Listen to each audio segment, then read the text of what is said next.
શું તમે electronic bike કે એક્ટિવા ખરીદવા માંગો છો? વિસનગરમાં પહેલીવાર ઇલેક્ટ્રિક બાઇક અને એક્ટિવાનું વેચાણ તેમજ સર્વિસ એક જ સ્થળે. હવે મેળવો એક જ ચાર્જમાં 100 કિલોમીટરનું અંતર.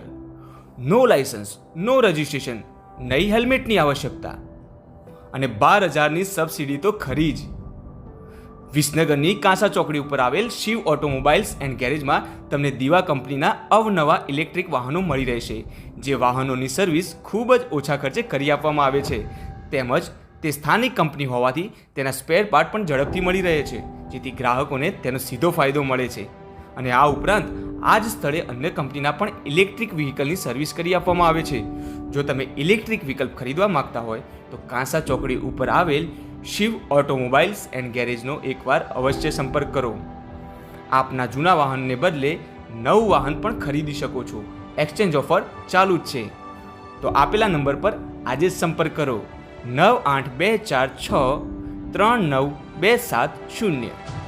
સરનામું 12-13 Ganesh shopping centre, Shreeji petrol પંપની સામે, કાંસા ચોકડી, Visnagar. Shiv E bike, Shiv car accessories. Gayatri પરિવારના અનુષ્ઠાન યજ્ઞમાં શ્રદ્ધાળુઓ ઉમટ્યા. નવરાત્રિના 9 દિવસ દરમિયાન વિવિધ કાર્યક્રમોનું આયોજન. 1.25 કરોડ મહામંત્ર જપ પણ કરાયા.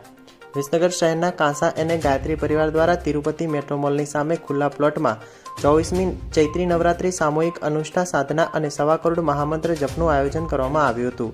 જેમાં બુધવારના રોજ ચૈત્રી નોમે 108 કુંડી મહાયજ્ઞ કરાયા બાદ મહોત્સવની પૂર્ણાહુતિ કરવામાં આવશે. ચૈત્રી અનુષ્ઠાન યજ્ઞમાં મોટી સંખ્યામાં શ્રદ્ધાળુઓ જોડાયા છે. વિસનગર શહેરના કાંસા અને વિસ્તારમાં આવેલ તિરુપતિ મેટ્રો મોલની સામે ખુલ્લા પ્લોટમાં ગાયત્રી પરિવાર દ્વારા 24મી ચૈત્રી નવરાત્રિ સામૂહિક અનુષ્ઠાન સાધના, 1.25 કરોડ ગાયત્રી મહામંત્ર જપ તથા વિચાર ક્રાંતિ અભિયાન 464મી ગુરુ ગીતા કથામૃતમ સત્સંગનું આયોજન કરવામાં આવ્યું હતું. જેમાં નવરાત્રિના 8 દિવસ દરમિયાન વહેલી સવારે 3:30 વાગે પ્રાર્થના તથા આરતી, ગાયત્રી મહામંત્ર, સામૂહિક જપ તપ તથા ધ્યાન, સવારે 7 વાગે 24થી 51 કુંડી ગાયત્રી મહાયજ્ઞ, જ્યારે સાંજે ગુરુ ગીતા કથામૃતમ સત્સંગનું આયોજન કરવામાં આવ્યું હતું. આ ઉપરાંત આયુર્વેદિક રોગ પ્રતિકારક ઉકાળાનું વિતરણ, વૃક્ષારોપણ, યુવા જાગૃતિ સંમેલન સહિતના કાર્યક્રમનું આયોજન કરવામાં આવ્યું હતું. જેમાં દરરોજ યોજાતા ગીતા કથામૃતમ સત્સંગમાં પ્રજ્ઞાપુત્રી રશ્મિકાબેન પટેલ દ્વારા પોતાની રસવાણી વહેડાવવામાં આવી હતી. જ્યાં બુધવારના રોજ સવારે 108 કુંડી મહાયજ્ઞ બાદ મહોત્સવની પૂર્ણાહુતિ કરવામાં આવશે. વિસનગરના ગૌરવપથ ઉપર મા મેલડી માતાના ચૈત્રી આઠમની ઉજવણી. દિવસભર પ્રસાદનું વિતરણ. હજારોની સંખ્યામાં શહેરીજનો દર્શન કરવા ઉમટ્યા. વિસનગર શહેરના ગૌરવપથ ઉપર તિરુપતિ માર્કેટમાં આવેલ મેલડી માતાના મંદિરે ચૈત્રી આઠમની ઉજવણી કરવામાં આવી હતી. જેમાં સવાર સાંજ મહાઆરતીની સાથે સાથે રોડ પર પસાર થતા શ્રદ્ધાળુઓને મહાપ્રસાદનું વિતરણ કરવામાં આવ્યું હતું. શહેરના ગૌરવપથ ઉપર તિરુપતિ માર્કેટના નાકે આવેલ મા મેલડીના મંદિરે ચૈત્ર સુદ આઠમના દિવસમાં મેલડીના મહોત્સવની ઉજવણી કરવામાં આવી હતી. જેમાં વહેલી સવારે મહાઆરતી કર્યા બાદ ગૌરવપથ પર પસાર થતા શહેરીજનોમાં મહાપ્રસાદ વિતરણ કરવામાં આવ્યું હતું, જે દિવસભર ચાલુ રહેવા પામ્યું હતું. જ્યાં શહેરીજનોએ મહાપ્રસાદની સાથે સાથે માતાજીના દર્શનનો લહાવો લીધો હતો. જ્યારે સાંજે મહાઆરતી કર્યા બાદ મહોત્સવની પૂર્ણાહુતિ કરવામાં આવી હતી. આયોજકોના જણાવ્યા પ્રમાણે દિવસભર પ્રસાદનું વિતરણ કરવામાં આવ્યું હતું, જેનું આયોજન તિરુપતિ માર્કેટના વેપારીઓ તેમજ ટેક્સી ડ્રાઈવર એસોસિએશન દ્વારા કરવામાં આવ્યું હતું. શું નામ તમારું? રાજીવ કુમાર બાબુલાલ પટેલ.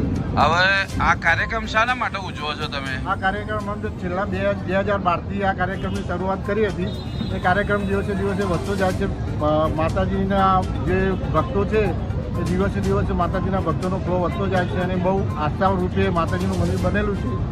તેથી દર વર્ષે માતાજીનો પ્રસાદ કરીએ જ છે અને દર વર્ષે એનો વધારો થયા જાય છે અને ભક્તોની લાગણીને અનુસરીને અમે આ કાર્ય કરી રહ્યા છીએ.